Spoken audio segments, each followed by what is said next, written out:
And welcome to Sinclair. My name is Jim Ellermeyer, and today I'm joined by two of my colleagues. Mike Sorg, Web Director here at Sinclair. And? Loren, I'm a PA student from the University of Mount Union. And for those of you who may not know that hand side, we are not members of a gang. However, could you explain that, Mike? Oh, maybe a little of an intergalactic gang. That is the hand sign for Live Long and Prosper, made famous by, of course, Spock, played famously by Leonard Nimoy and other more recently Zachary Quinto, I guess, in the new series, and part of the Vulcan culture. And it was kind of their greeting and parting, and it was really kind of the universal sign of Spock in Star Trek a bit. And for those of you who may be viewing for the first time, every week at Sinclair on Mondays we send out live on a topic that may be of interest, we hope, and something that you can put into your everyday life. And we also like to add a nice, good dose and sense of humor too. We do that, Miss Loren. So today, Mr. Mike, what are we going to discuss? Well, of course, over this past weekend, actually Friday, I guess, there was the passing of Leonard Nimoy, as we mentioned, who, again, played Spock. For me, I also seen in other roles. He was on Mission Impossible for a time. He's actually voiced a character in one of my favorites, the Transformers movie from 1985, and actually more recently, one of the new ones, too. But he passed just Friday, apparently from a disease, from the smoking that was 3 decades earlier, he's kind of a character for a lot of people.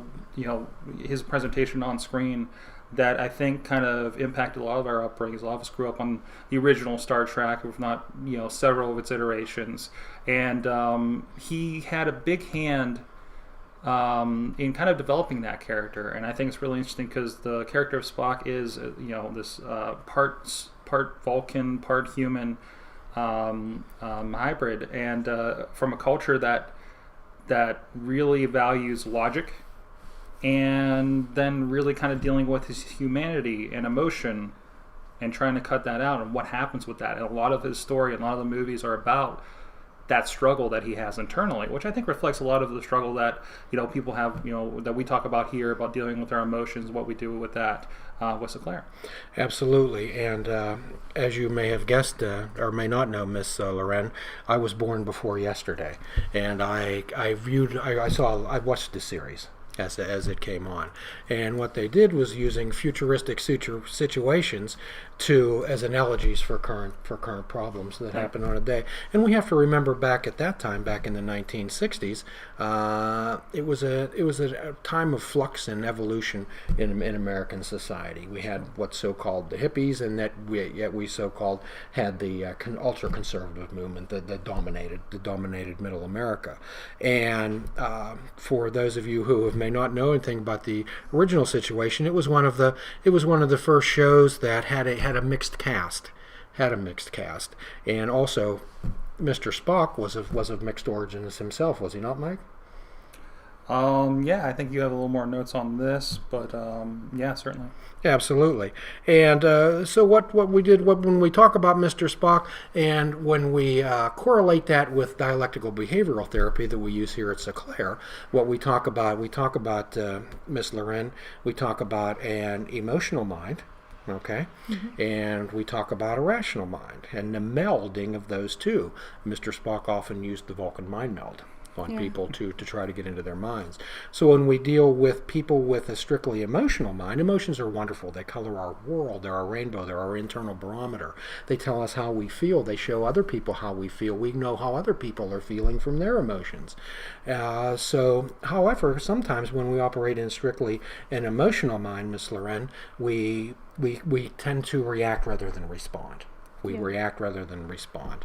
I'm sure that you ever heard somebody, wearing your heart on your sleeve, those type of things. Mm-hmm. And then on the dialectical, in dialectical behavioral therapy, to the emotional mind would be a rational mind. And a rational mind would be where we do executive functioning. We need it to balance our checkbook. We need it to make logical decisions, to make our mind. However, when we operate, Mike, with strictly a logical mind, with strictly a rational mind, we can use this analogy. the three of us decide to feed all the starving children. We make a rational decision to feed the starving children. However, without placing in any emotion into a Miss Loren, we spend the next 6 months trying to decide whether to feed the boys first or the girls first. We can't come to that logical decision. Right. However, so what we do and what Mr. Spock struggled with during the show was what is the relation between reason and emotion, and we call that our wise mind, where we learn how to respond rather than react. And could you talk a little bit about what your recollections were, what you took away from Mr. Spock and his character? Well, especially later on, he seemed to settle into a nice mix of the two. Allowing enough of his human side, and through the examples, through his compatriots of Captain Kirk and Bones, Dr. McCoy on the show, who are the most human and passionate of humans, I think, in their depictions on there. He became less robot as he went, because it was very McCoy called him a robot, yes, for the longest time, and cursed him several times over that, to the point where, and even he had to re-find himself after a certain point in the movies where he lost everything he had learned about humanity again. But actually kind of enjoy life. It was a big focal point, I think, of those later ones. Absolutely. Have you ever met anybody who was, let's say, emotionally detached and would repress their emotions? Yeah. Okay. And that's the way some men are, aren't they, Mike? They're emotionally constipated. That's one way to put it, I guess. But yeah, certainly. I mean, there's a lot of the macho men that don't want to. Real men don't cry. I hear a lot, right? Yeah, certainly. And I'm firmly convinced that's why women live longer than men. So when the guys get together and they play football or they play poker or they do things. Let's say I don't know about you, but normally when you're with the buddies and they're saying, if somebody would stop and say, "Oh, I feel so sad about today. Oh, she said this and I felt like crying." Mm-hmm. Probably is that they would not be inviting you back. They would not be inviting you for their next golf trip or for the next thing. So, however, the idea is that women tend to be more emotional and flexible.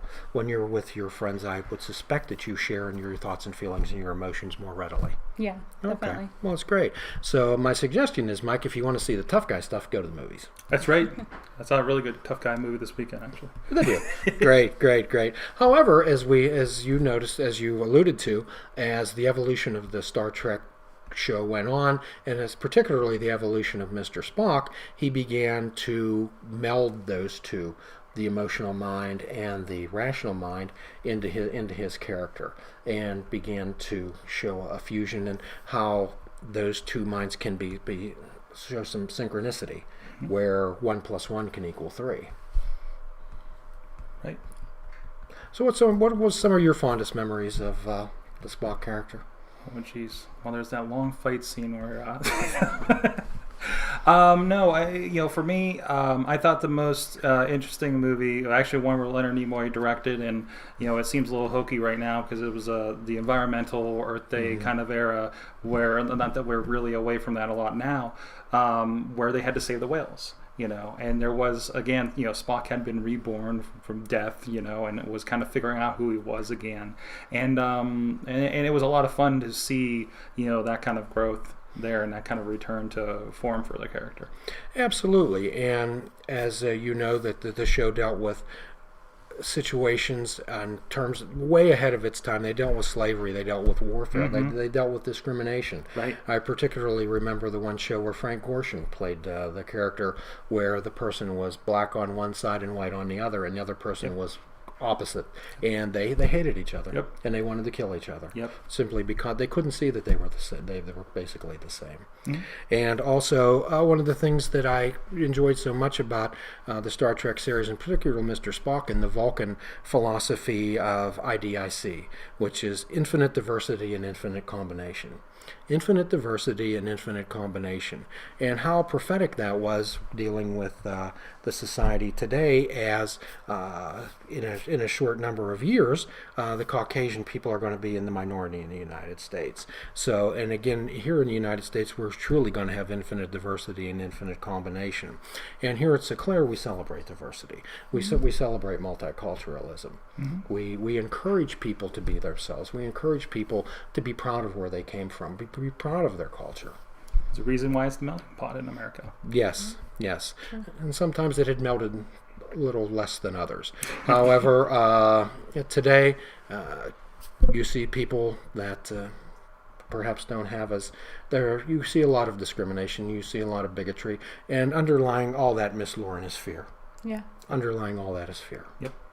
And fear was a subject that was dealt quite often with on Star Trek, and the way that we deal with it, the sensible, logical, mature way that we can deal with fear. And you ever hear anybody that was fearless? You ever meet anybody that was fearless or said they were fearless? Yeah. Really?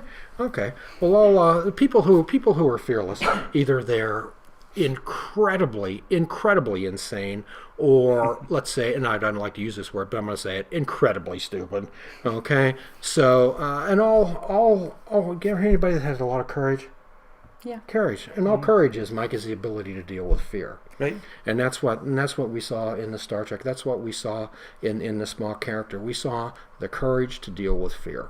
Spock had the courage to deal with these emotions, which in dialectical behavioral therapy and emotion regulation, where we ask people to learn how to identify and label emotions without responding to them.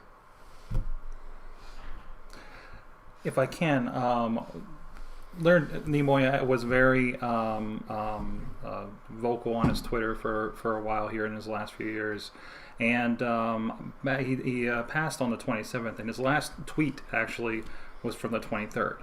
And if anything, for some famous last words, is people calling this the best last tweet ever. And he says, quote, "A life is like a garden. Perfect moments can be had, but not preserved, except in memory. Live long and prosper." Live long and prosper.